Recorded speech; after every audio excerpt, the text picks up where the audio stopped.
we just clarify what cash is? Mm-hmm. Because cash is not revenue.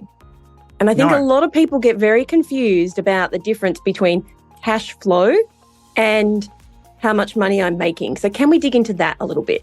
When I talk about cash flow, first of all, it's tracking the way the cash moves in through your business. Yeah, that's what we call the money pillar. Yep. For other people who are listening, it's like we're talking about the money pillar. Ah, good. Okay, yeah. And then also what's really important is the free cash flow. So that's the amount of money that you have left over once you start to pay your bills and once you start to rolling and trade in your business. And that can get really, really tricky because if you're not managing the cash, or if you're not keeping an eye on the cash, that cash can easily get sucked up and you could use it inadvertently to pay for other suppliers, but without really paying attention to where it is and at what point it is in your business. So I think that's really, really important. Hey there, and welcome to the Bringing Business to Retail podcast. If you're looking to get more sales, more customers, master your marketing, and ultimately take control of your retail or e-commerce business, then you're in the right place. I'm Selena Knight, a retail growth strategist and multi-award-winning store owner whose superpower is uncovering exactly what your business requires to move to the next level. I'll provide you with the strategies, the tools, and the insight you need to scale your store. All you need to do is take action. Ready to get started?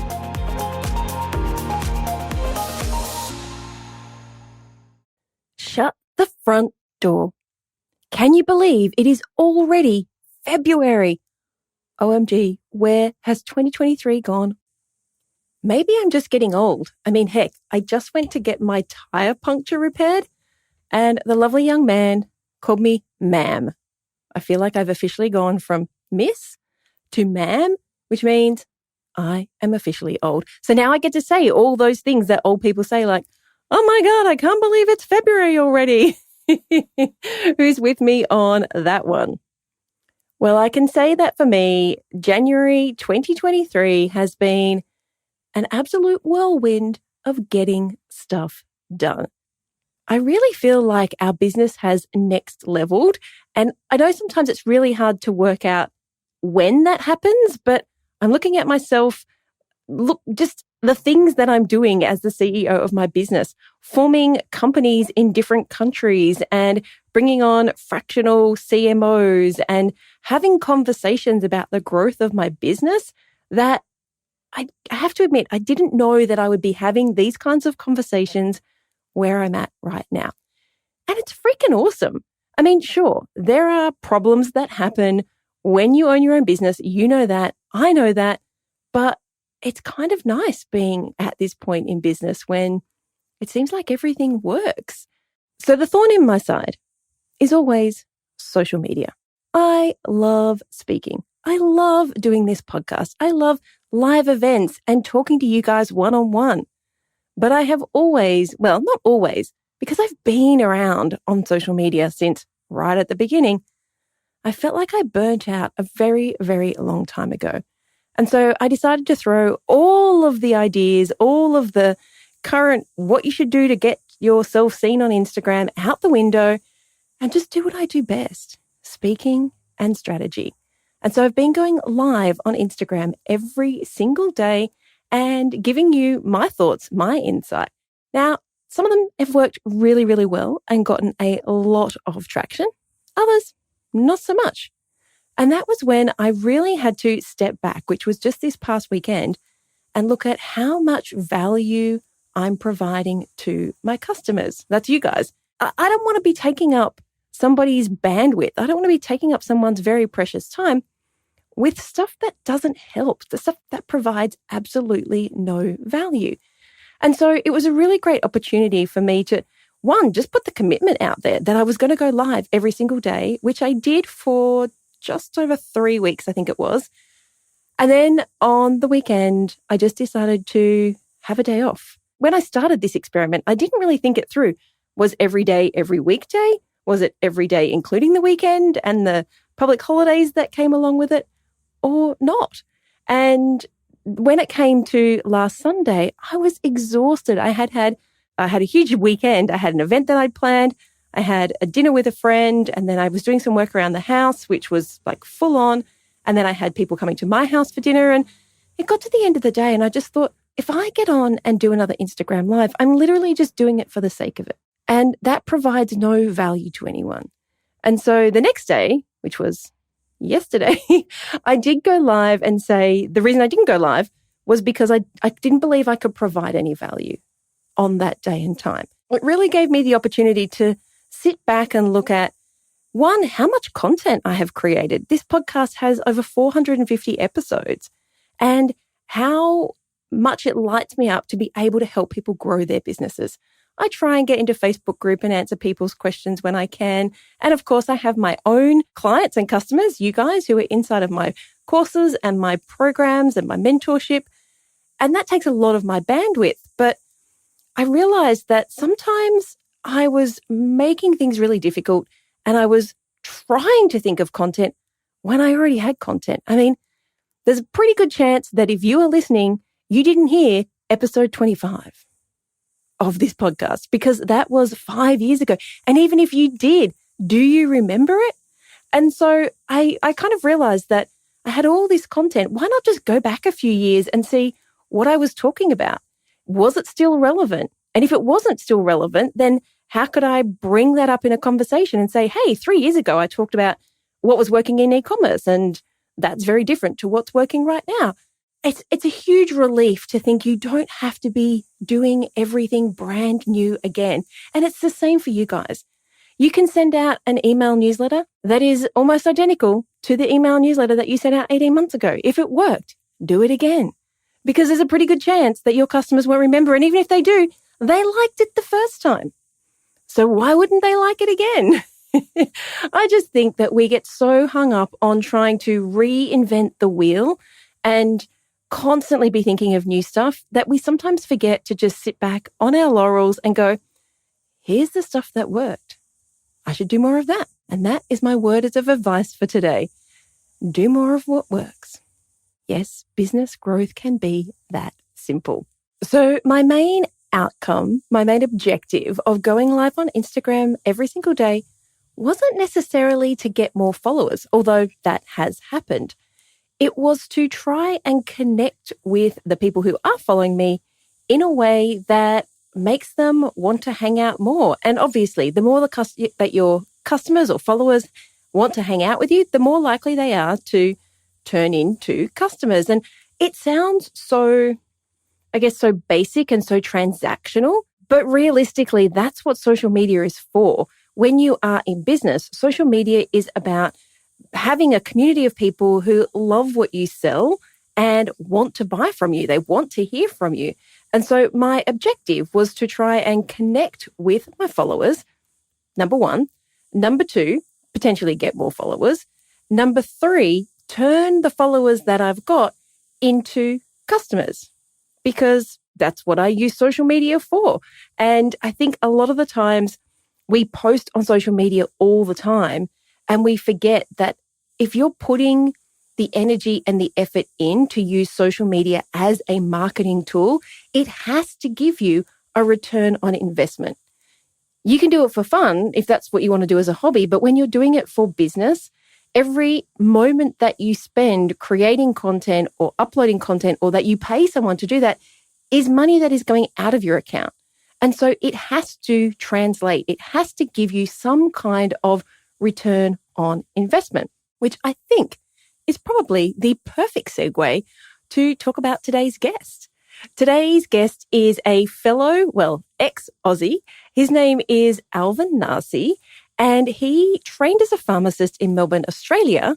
And he has just done some phenomenal work around helping this section of the industry to forecast cash flow, optimize cash flow, manage cash flow, basically make more money and get better cash flow.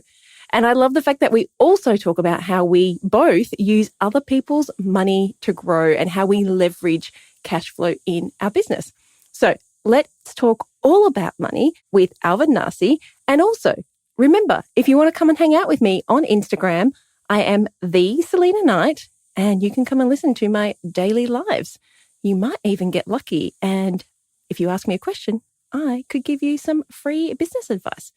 Alrighty, guys, let's jump into today's episode with Alvin Narsey. Hey there, and welcome to today's episode of the Bringing Business to Retail podcast. It is no secret that I like to talk about money because the more money we make, it means the more customers we've served and the more people that we can help. But too often I see businesses, what I call grow broke. They have a great business, they have all the best intentions, they have great customers, but sometimes they get to a point where they literally run out of money. And I won't say through no fault of their own, because today we're going to talk about why that happens, but it doesn't mean that they're bad business people, just that they need a little bit of help. So today I've brought onto the show Alvin Narsey to help us really rein in all things money. Hey, Alvin, welcome to the show. Selena, hi. Thank you so much for having me. And I'm looking forward to having a fun time chatting with you about stuff that I love as well. I love money, cash flow, and especially retail. Awesome. Tell us a little bit about how you got into retail, because it is a bit of an interesting story. So I trained in Melbourne, Australia as a pharmacist, right? So I'm a pharmacist by profession. And, I got into business very early. So I bought into my first partnership when I was 26 or 27 years old in Melbourne, Australia. And before that, I was working as a pharmacist. So traditionally, you have two types of main pharmacists in Australia anyway. You have a retail pharmacist who are working in your high street store, and you also have your clinical pharmacists who are working in the hospitals, and then you've got the whole gamut of other pharmacists in industry. But my first exposure to retail was doing my intern in a retail pharmacy. I did my intern at Terry White Chemists back in the day in Melbourne, and so that was my introduction into retail. Okay, I have to jump in. Why a pharmacist? Like what? I'm always intrigued because my first career was as a horticulturist and arborist, followed closely by truck driver. And I always loved being outdoors. Like that was my thing. I just wanted a job where I was outside all day in nature. And that seemed like the really obvious job. But pharmacy, like what makes you think I want to stand back there and I don't know, what do pharmacists actually do? Mix together ingredients? All right. So that's great. This is so much fun. Let's get to the first part. Why pharmacy? So pharmacy was an accident. I never wanted to be a pharmacist, right? I was at high school and, I was a pretty naughty kid. And for the final year in year 12, we have in Australia, my dad moved me to a private school. I couldn't hang out with anybody. I was new to the school. So I just literally put my bottom down and did the work. And I just happened to get the grades. So what your dad did worked. Exactly. He won, right? So it was great. So I was like, But I got these grades and I had no idea what I wanted to do because all I was interested in at that time, I was DJing, I was partying. I really didn't care. So I got these grades and then I thought, okay, well, let me just be cheeky. So I put fun things like law and medicine and optometry. Of course, I didn't get into any of those. And the last choice, sixth choice, was pharmacy. And I did that because for no reason, really, because that was basically the highest enter scores back then. And this was just number 6. Like I really didn't give it much thought. So I got into pharmacy school and I absolutely hated it because at that time, the pharmacy college, and I think it still is now in Melbourne, we were this standalone pharmacy college back then, just taken over by Monash University. We had our own campus and it was hard work. We had to be at uni 9 to 5 every day, do these labs. Absolutely hated it. It feels, all those things you picked feel very studious. Totally. Like, I did business and I feel like it was a little bit studious, but, not as free, free thinking as, say, an arts subject. Yeah. But we did things like law and accounting and all those. Like we were a little bit studious, but then we did fun things like marketing. Well, we consider them fun. Yeah. All those things you picked were like 100% nose to the grindstone in a book all the time, which is interesting because you sound like you're quite creative being a DJ and you're a little bit naughty at school, but you picked all these like, was this just a bit of a middle finger to your dad? Like, I'm going to apply for these things and hope I don't get in. I don't know if I'm allowed to say that C word, but I was being a little bit cocky, right? So I got these grades and I kind of intuitively knew, like, I like doing math. I like doing science, I love all that stuff. So I was just like, let me see what I can get into. But really, I didn't really overthink it. It was just being really, really ballsy, really, really cocky, and just to almost give my dad the middle finger, right? So I got into pharmacy school and I absolutely hated it because, you had to be there 9 to 5. It was 5 days a week. At that time, I was also working full time in a call center. I'm not sure if you remember, I'm sure you remember Selena, Foxtel back in Australia, the pay TV company, the cable company. I was working there full time. So, between 40 hours working at Foxtel over the weekends and supposedly going to university and stuff, hated it. Anyway, so I just scraped through and, with no real interest, I was just too happy partying and enjoying my life. And then in your final year, in your 5th year of pharmacy, you have to do an intern. And so I applied to a few places and I got into Terry White, like I mentioned. And it was when the first time I started to actually deal and talk with people and move beyond the textbooks and beyond the labs, like you said, that this whole profession just opened up. I was like, wow, this is super cool. I get to talk to people. I get to help them with their health and help them get better sooner. And that's when it all changed for me, right? As soon as I put on that white coat and got onto the retail floor, I loved it. So it really was a blessing in disguise. And, I guess I was just always meant to be a pharmacist at that particular time because I really excelled at it. It wasn't a chore going to work, loved helping people and, and then eventually from there going into the business side of things. It's interesting because this is such a stereotype, but whenever I go to the pharmacy, the dude or the lady, the person is up on always up higher for some reason. What is with that? Is that like it feels like a little bit of a God complex? Like, we're up here. Totally, and down there. totally. And it's something to do with, it is to do with the way that pharmacies were designed in Australia anyway, back in the day. And even in the States as well, because typically there were smaller shops with the pharmacist who was supposedly the most senior person. And to oversee the shop, you had to be, kind of a step up so you could see the whole shop. And that's how it was. But I'm hoping you're finding now that in modern pharmacy for the past 10 years or so, that's kind of changed. I'm hoping. You probably never go to a pharmacy. No, I do I have asthma, so I go to the pharmacy every month to get my meds. Yeah. But no, my pharmacy does, all the ones in this local area do still have the step up.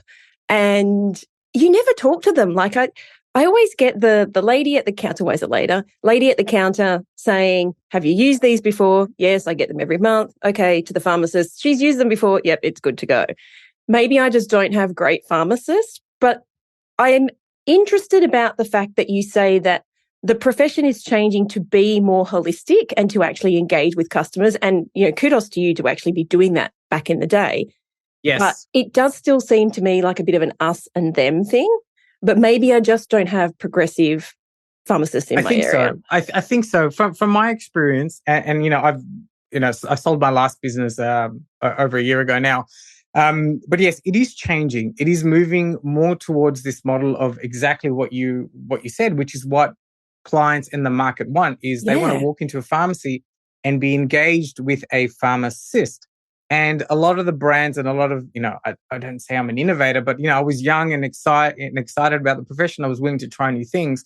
And you find a lot of the young pharmacists and a lot of the larger groups are embracing this model, right? Because this is really good retail. Because I was going to say, this is the perfect segue into the retail conversation because I'm thinking about if I'm having a conversation with a trusted person, if they say to me, this is great, but if you took some vitamins or if you tried this or, I've noticed that your skin's a bit pink. Have you tried a calming lotion, something?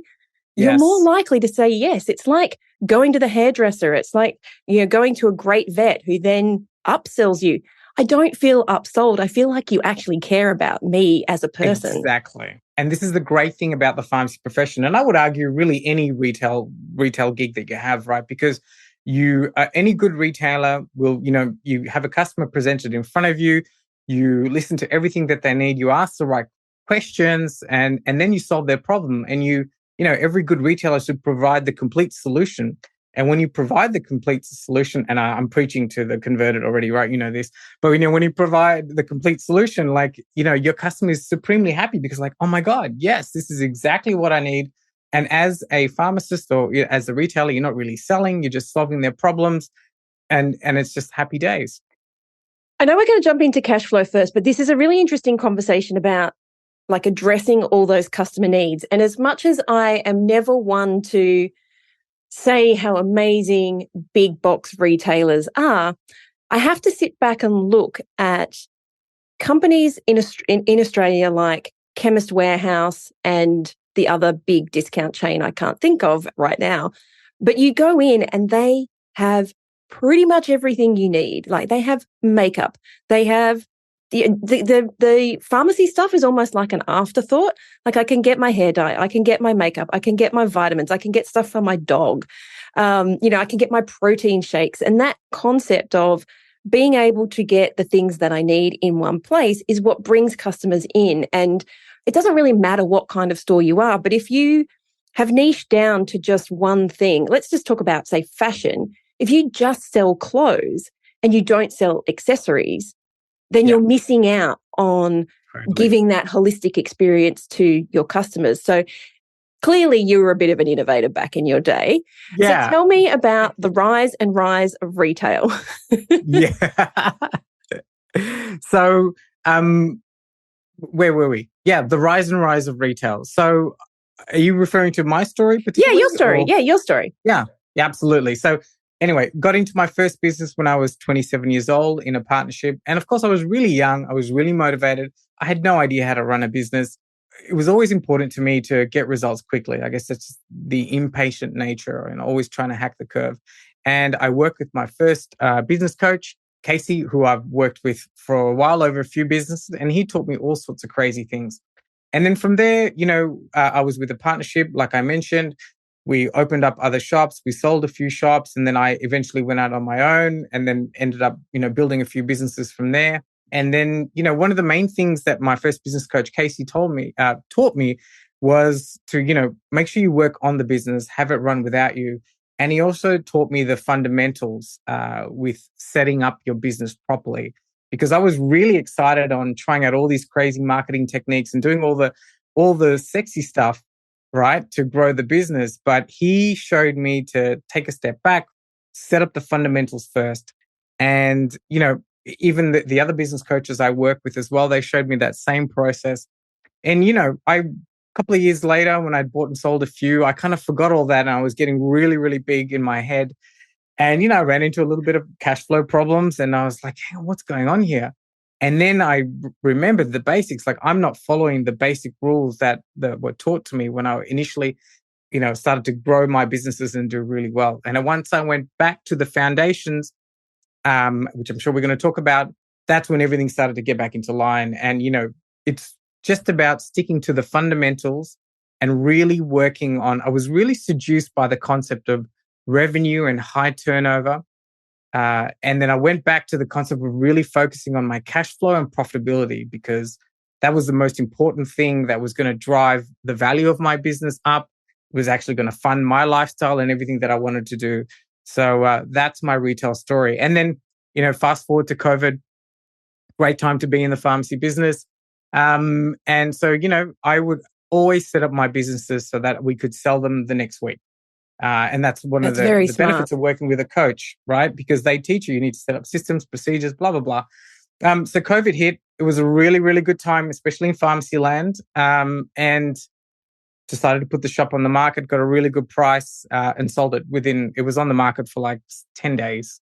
Got a really good price, and then moved countries, came to Germany. But before I left... Is Germany like the pharma capital of the world, though? I feel like the Germans make a lot of drugs. They do. I mean, Bayer originates from here, but I'm not doing anything in pharmacy at the moment in here. I'm just observing. And my last business coach, Glenn, he asked me, so Alvin, what are you going to do when you get to Germany? I was like, I've got no idea. And he was like, "Oh, you've been a really good client. You've taken feedback on board, and you should help other retailers do the same." He wanted me to work with Pharmacist. I was like, "No, there's no way I could do what you do." And we had a chat, a couple of weeks later, and he says, "Have you given it some thought?" And I was like, "No, I wouldn't know what to do."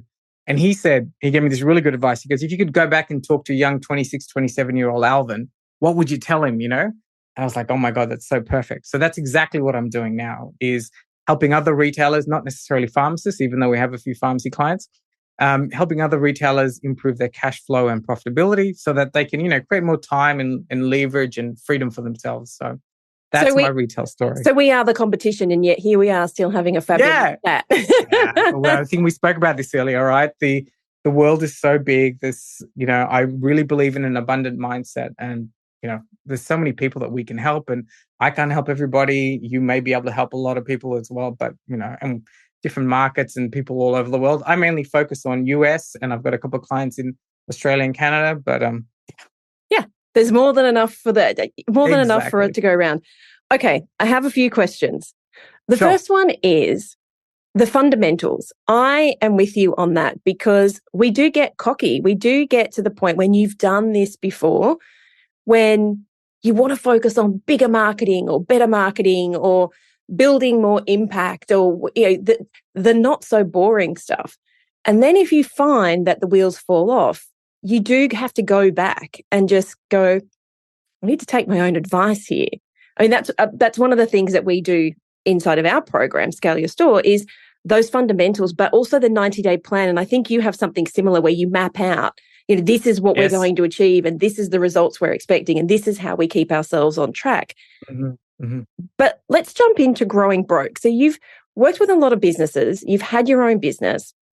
Did you ever find, because I know I can certainly put my hand up and say, and I quite freely talk about money, that to grow your business, you need investment of some kind. Now, that investment either has to come from someone else, or it has to come from the business, or it has to come out of your pocket. Like, there will always be a time when you need money to grow. And it doesn't mean that you're a bad business operator. It doesn't even mean you made poor business decisions. What it means is you're growing, yay, but maybe you haven't got your finger on the pulse when it comes to the dollars. So can we dig into that a little bit more? 100%. So yeah, we always need to feed our business, right? And like you said, the money can come from anywhere, whether you're receiving outside funding from yourself, and definitely reinvestments from the business, which is my preferred method most of the time. But I think what's really important is to understand the basics and the fundamentals. And one of the big components of that is to have visibility of the numbers in your business. And I think there are three key ways that to help a retail business owner to sort of understand what's going on in terms of visibility side. There's three main areas that I think that we need to look at, right? The first thing is we need to understand our cash flow. And what I mean by that is we need to understand the flow of cash through our business. And as a result, we need to be, as a result of that, we can start to track our cash flow.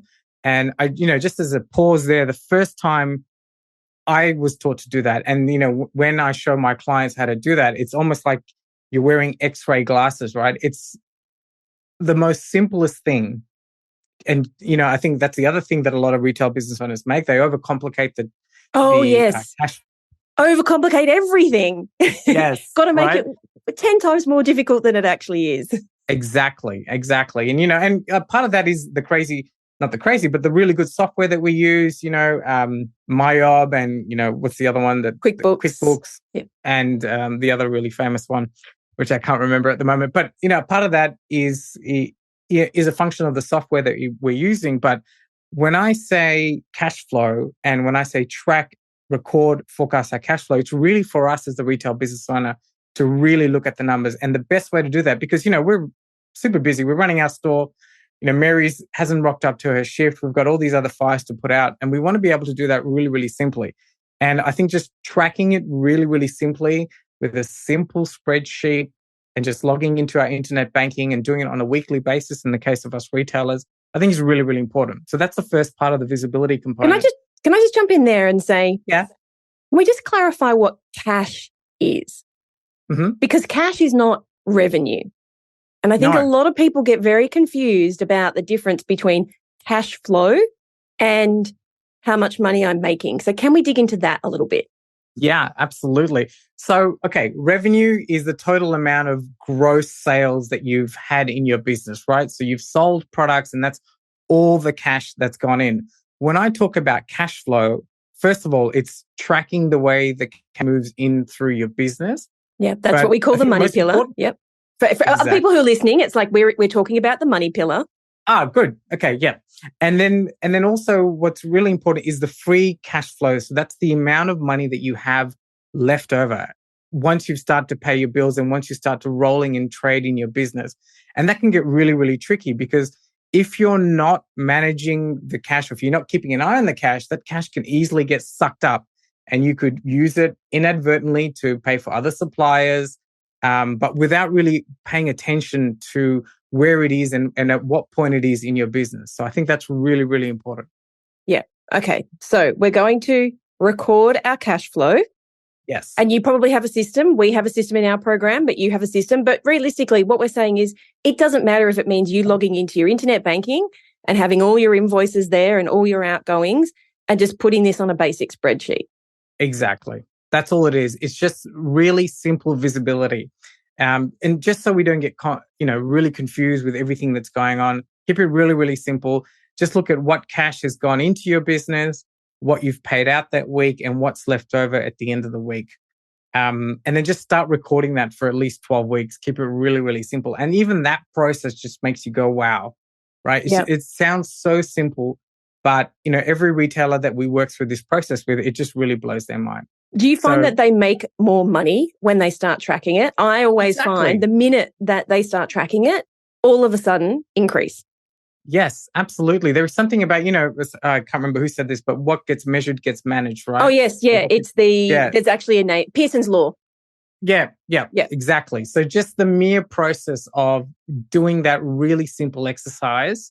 And I guess, you be just subconsciously, you become more aware of what's happening in your business. And I guess subconsciously and consciously, you're making better decisions. Like you're like, okay, well, we don't need to pay this week, or we really should hold off on that this week and maybe not buy this week. So that happens. So yeah, really important. Okay. So once we start recording the cash flow, which is like, guys, I don't care if you've been in business 20 years. If you are not doing this on a regular basis and you want to increase the amount of money in your bank account by doing nothing else, this alone will help. It just does. Trust us on this. We've been doing this for a very long time. It sounds so simple, and it is, and it just blows people's mind because they don't really understand just that one process. So after we record, I like to, once we record for at least 12 weeks, we've got some data. And then from there, it starts to get really fun because with 12 weeks of data, you can start to predict accurately to a high degree of certainty what your next 12 weeks of cash flow are going to look like, right? Because most of our retail businesses, sure, they've got cycles, but 12 weeks captures a good amount of time. And it really depends on the industry. You can make compensations for that. But on a broad sense, once you start to get to this stage where you can, predict your cash flow, forecast it gets really, really fun because then you can, most of my clients then start to get on the spreadsheet and they're, wow, this is really fun because now you can start to manipulate numbers like, okay. You use the exact same word I use, which is manipulate the data. Right. And the way, the way it was fun for me was like, how much money can I take out of the business? Drawings for me, right? Okay, if I take out this amount, what happens 8 weeks down the track? Oh no, we won't be able to pay this big bill, which I know comes in on week 9 with this particular supplier. Okay, so maybe we won't do that. But if we scale it down, it's just a matter of looking at it and going, okay, do we need to make a capital expenditure? Do we use our own shop trading money? And if we buy that printer or a piece of equipment for 5 or 6K, we can actually put that number in this week and see what the impact is to a high degree of accuracy in week 8, week 9. And then you can start to make some really fun decisions like, okay, maybe we shouldn't spend our own money here. Maybe we should seek some funding and cash flow this thing that we're going to buy. So that's why I think forecasting is a really, really important tool. I think forecasting is important too, because to me, that's where people get caught out and they grow broke is They don't realize that as they grow their business, doesn't matter if it's retail or e-commerce, you will always need more inventory. And unless you are on it, like 100% on it, and you have got that inventory flowing in and out, like you are every single week, you're like, what do we need to get rid of? And you're actively taking measures to get rid of aged inventory, then, which, let's be honest, is 99% of people. Unless you're doing that, you're always going to end up with too much inventory and not enough inventory at the same time. So too much old 100%. stuff, not enough new stuff. Not enough new stuff. And where are you going to get that money to do that? So it's funny because we do have very different mindsets about where you get that money, because you said at the beginning, you like to reinvest it from the business.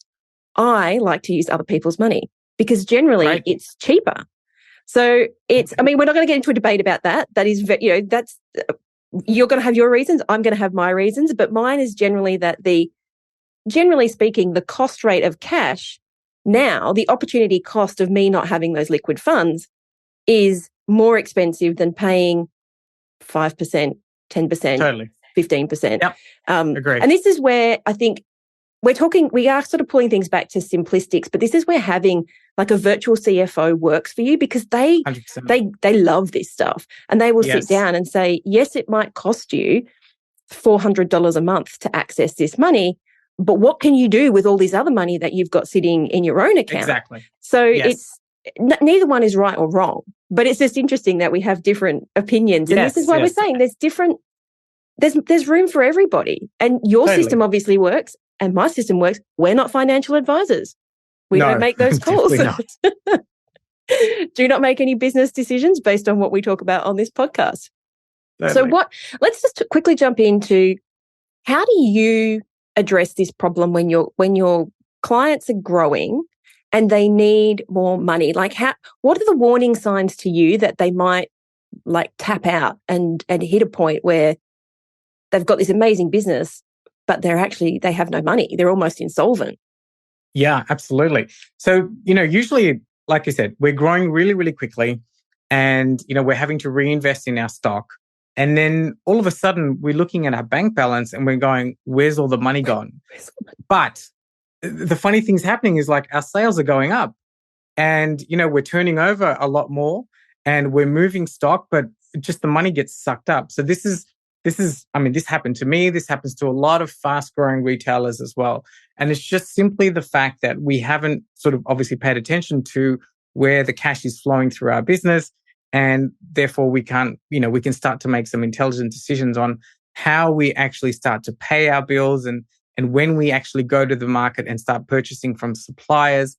So I think that's a really big tap out point, is basically when we've got this momentum of high sales and we've got somebody else doing the purchasing and it's all kind of muddled into one and we're just rolling along without really paying attention to the under the hood kind of thing, that's where we get unstuck. Yeah, I 100% agree.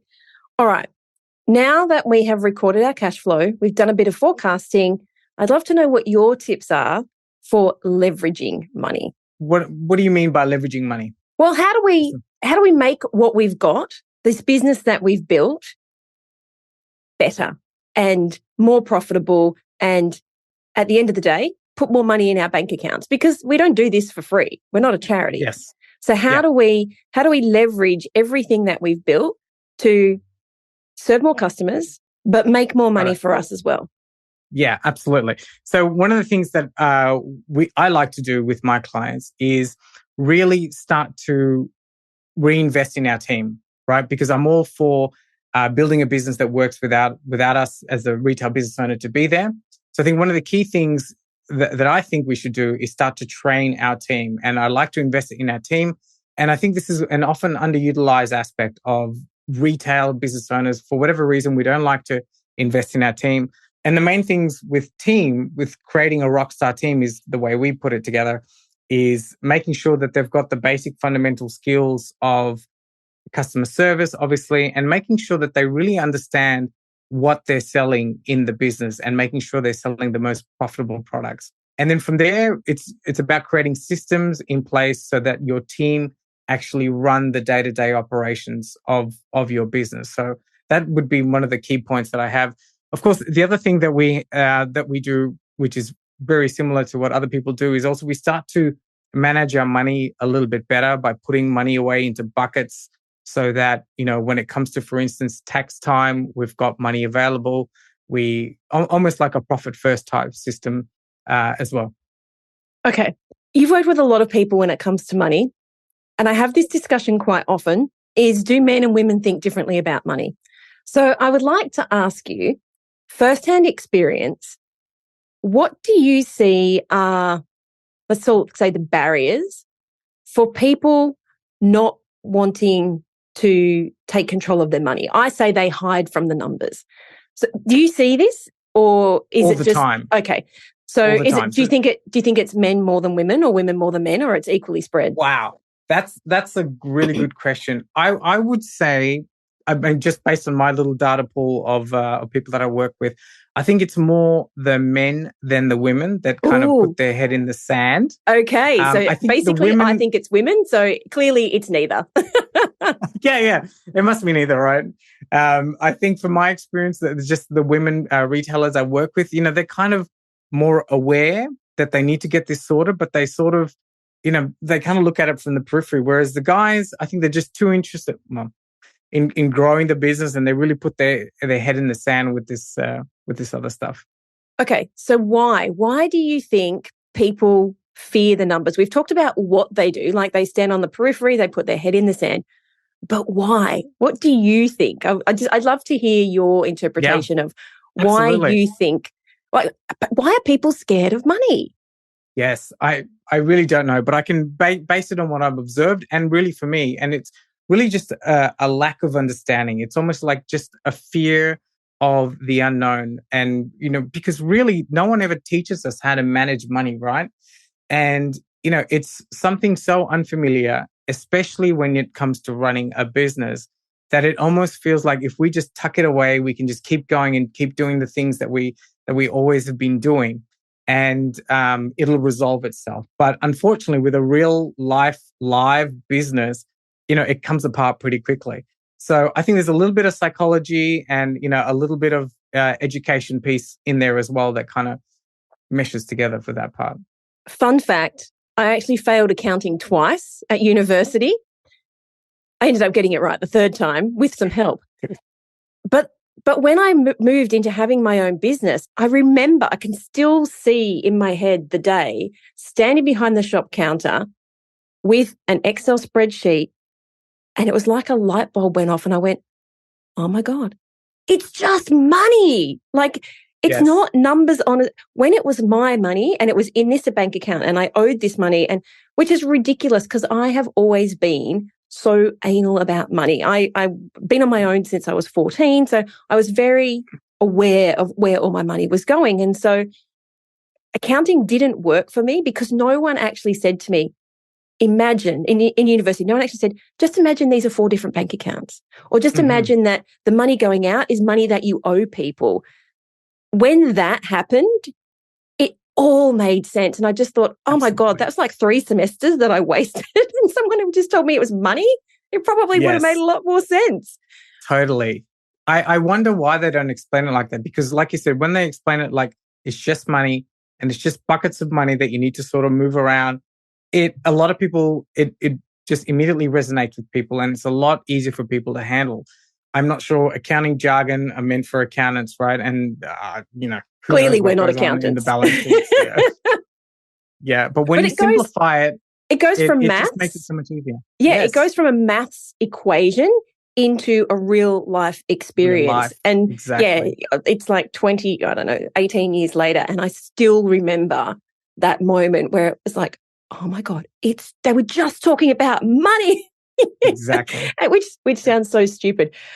I'm sure that you find the same thing, is when we can get our clients to confront the money, the numbers, that once they get past that fear, there becomes, even if the numbers aren't what they hope they would be, there becomes this huge well of confidence once you have the data and you know how to, I call it data, right? Once you have the data and you can manipulate the data and you can see actually just how easy it is to make more money, the confidence that comes with that, for me and what I've seen with my clients, can be the thing that gives them that exponential growth. Like it gives them that push again, even if the numbers didn't look that fantastic. It's like, oh, if I just send an extra email, if I just get rid of this old stock, if I just get my conversion rate up 0.5%, I have this much more money in the bank. Absolutely. Like, oh, it's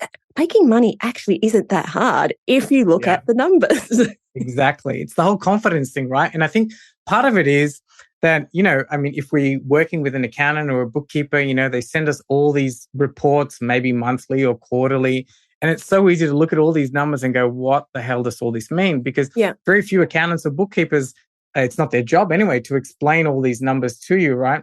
So I think the whole confidence piece when they start to work with someone like you or me is to actually simplify it and take just the stuff that we need to manage our retail business on a daily or weekly basis. Once we have that confidence, like you said, it's easy then to start moving through all the other bits and pieces in our retail business that'll allow it to grow. Like you said, then all of a sudden increasing your average dollar sale makes more sense. Being confident in raising your margins makes more sense. Implementing KPIs all of a sudden becomes a fun game. And that totally then cascades everything up. Yeah, it's funny that you should say the KPIs. We actually just talked about that inside of our Scale Your Store program last month. It was what everyone voted on. So every month I put in a new strategy and people get to vote on what they want to learn about because, my job is to give them what they need. And KPIs came up and it was really fun because we had a few stories about how putting, in this case, sales targets. So we did talk about KPIs and they're usually very closely linked to sales targets. But putting sales targets in place for their team, they thought was going to be a disaster. But actually, every single person in the team embraced it and their revenue went up 30% in 30 days. Yeah. And that's because of that intrinsic value that we have of like completing a goal, reaching a target.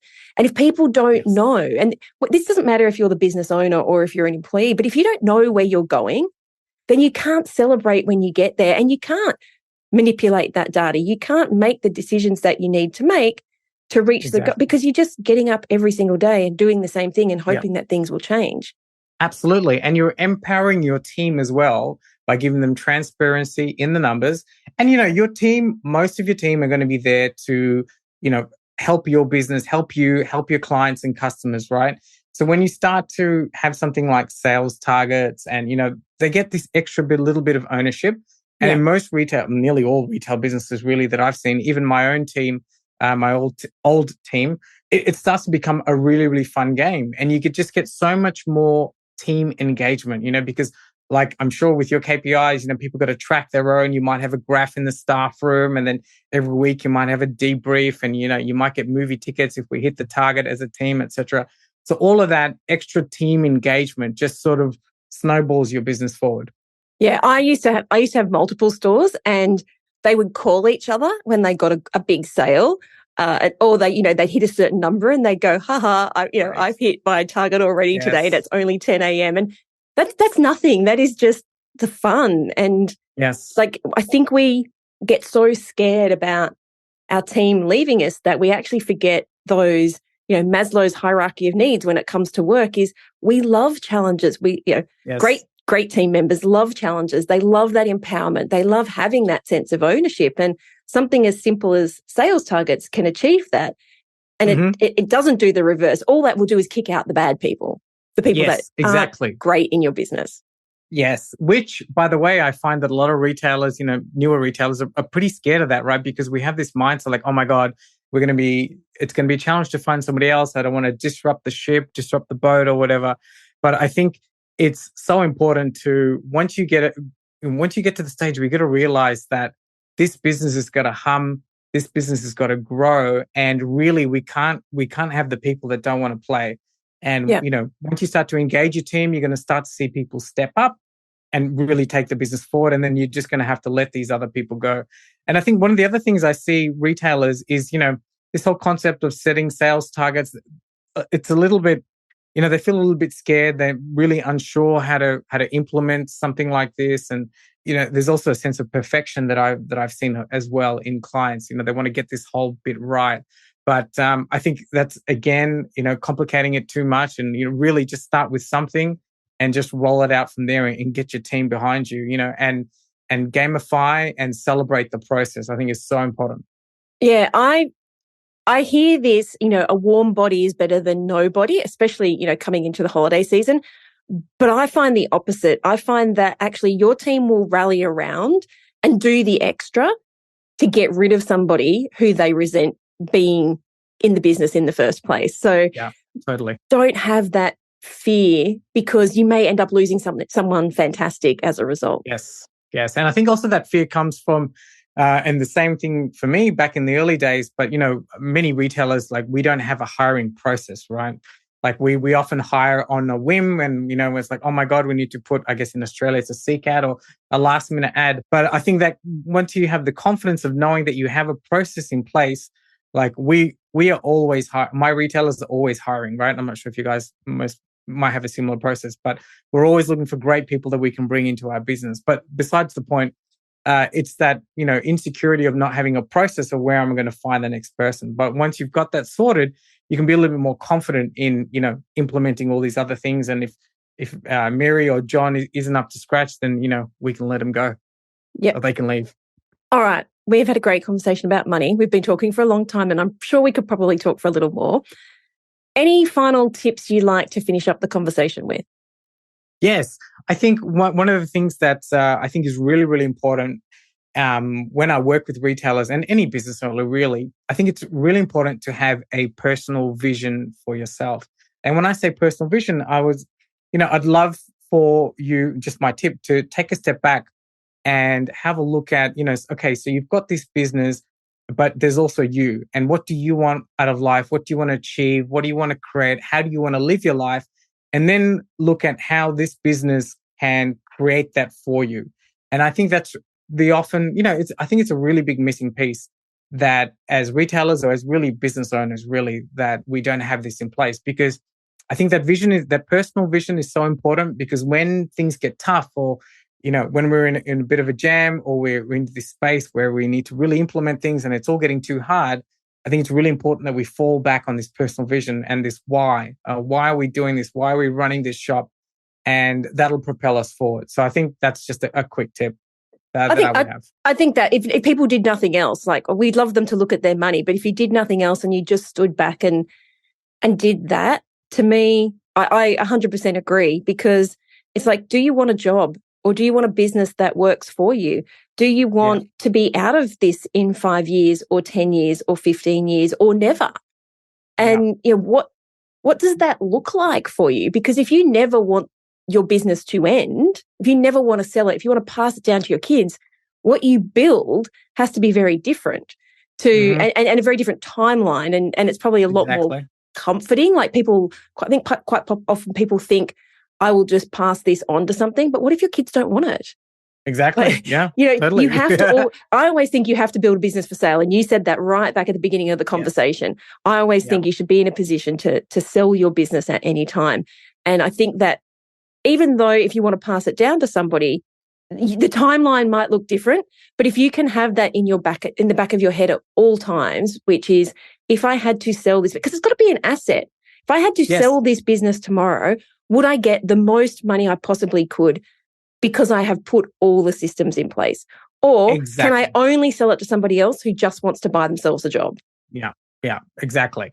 And that mindset of always being ready to sell, cascades downwards. Like, so in order for you to do that, you need to, like you said, have constantly be working on systems, constantly be working on your team, and constantly be driving profitability, because, the value of your business is based on a multiple of your net profit, blah, blah.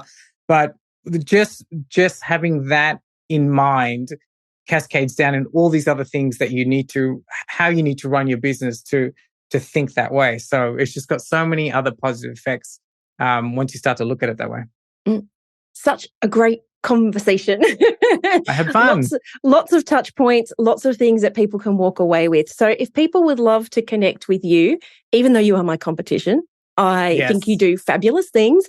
Thank you. If you want to go and connect with Alvin, please do so. He has lots of knowledge that he can share, just like I do. Where can they find you? Sure. You can go to my website, alvinnarseycoaching.com. You can plug me into Google, just plug my name, Alvin Narsey, and you'll see all my assets, YouTube. Find me on Facebook, send me a message, LinkedIn, send me a message, and we can continue the conversation. Awesome. Thank you so much. This is, I just love it when we come back to basics. We end with something that is so achievable and tangible, but can make such a big difference in people's businesses. So thank you for coming onto the show and sharing everything that you have learned so that our people can take it on heart, take it on board, and put it into practice. Thank you so much, Selena. I had a really fun time. Thank you. So that's a wrap. I'd love to hear what insight you've gotten from this episode and how you're going to put it into action. If you're a social kind of person, follow me at @TheSelenaKnight and make sure to leave a comment and let me know. And if this episode made you think a little bit differently, or gave you some inspiration, or perhaps gave you the kick that you needed to take action, then please take a couple of minutes to leave me a review on your platform of choice. Because the more reviews the show gets, the more independent retail and e-commerce stores just like yours that we can help to scale. And when that happens, it's a win for you, a win for your community, and a win for your customers. I'll see you on the next episode.